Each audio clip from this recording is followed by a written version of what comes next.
Mary was busy as could be. So when the angel appeared, Mary said, "What? Me?" "It's okay, Mary, don't be scared." Her hands shaking at the angel, Mary just stared. And Gabriel said in a voice that was gentle, "God has big news that's not accidental. You are going to be a mom. It's part of the plan." "But how?" Mary wondered. "I'm not married to a man." The angel went on to give an explanation.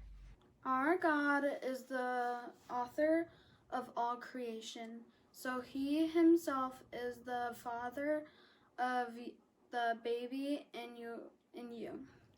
It's a hard thing to grasp, but yet it's true.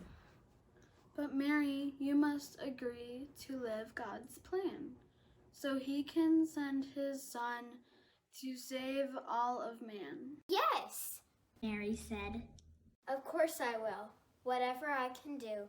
I'm God's servant still." So God sent an angel to visit Joseph, too. In a dream, the angel said, "I've got a plan for you that's new. You can raise God's son and teach him to work with wood. Take Mary as your wife and all will be good. Jesus is his name." The angel continued, "If you say yes, my blessings I will send you." Joseph awoke, stretched, and thought, "I must do God's bidding. It's what I've been taught." So Joseph married Mary, and off they went, headed to Bethlehem without even a tent. "We've got to pay our taxes." Joseph explained. Tired, Mary walked alongside him, her legs very pained. "We'll find a room to sleep in and get you off your feet. Around the next corner, there'll be an innkeeper for us to greet." But when they knocked on the door and pleaded for a place to stay, the proprietor told them, "No room's here for many a day." So Mary and Joseph knocked and knocked, but everywhere they went, the doorways were blocked. Finally, one kindly soul took pity on them and said, "I don't have a room, but we'll make a stable your bed."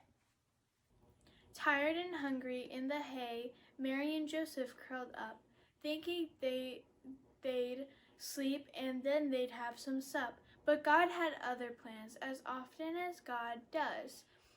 And right in the manger, Jesus was.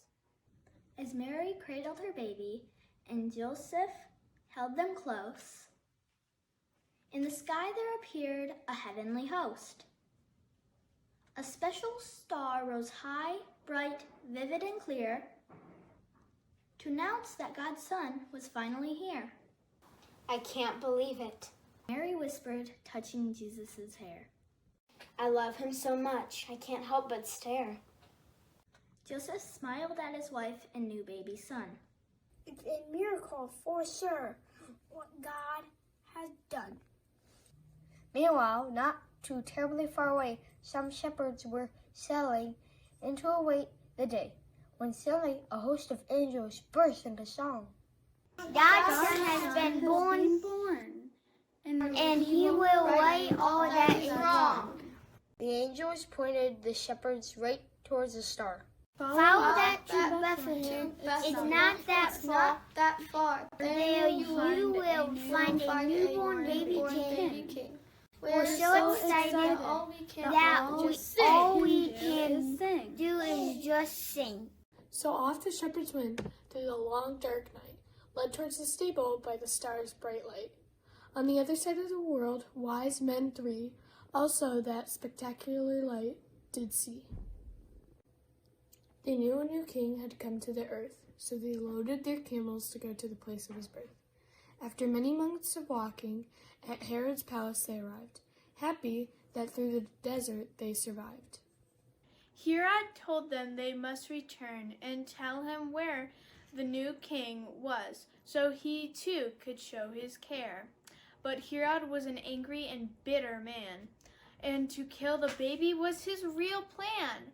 So God warned those wise men three. Here is a man you must never again see. Return to your home by a different route for the baby's safety. This you must not doubt. In protecting his son, God did even more, telling Joseph to take his family to Egypt's door. Joseph awoke from his dream once again in fright. But following God's promise, the family left in the dark of the night. In Egypt, the Holy Family did live. 3 years of their life there they did give. Finally, God brought them safely back home, and in Nazareth they were able to end their roam.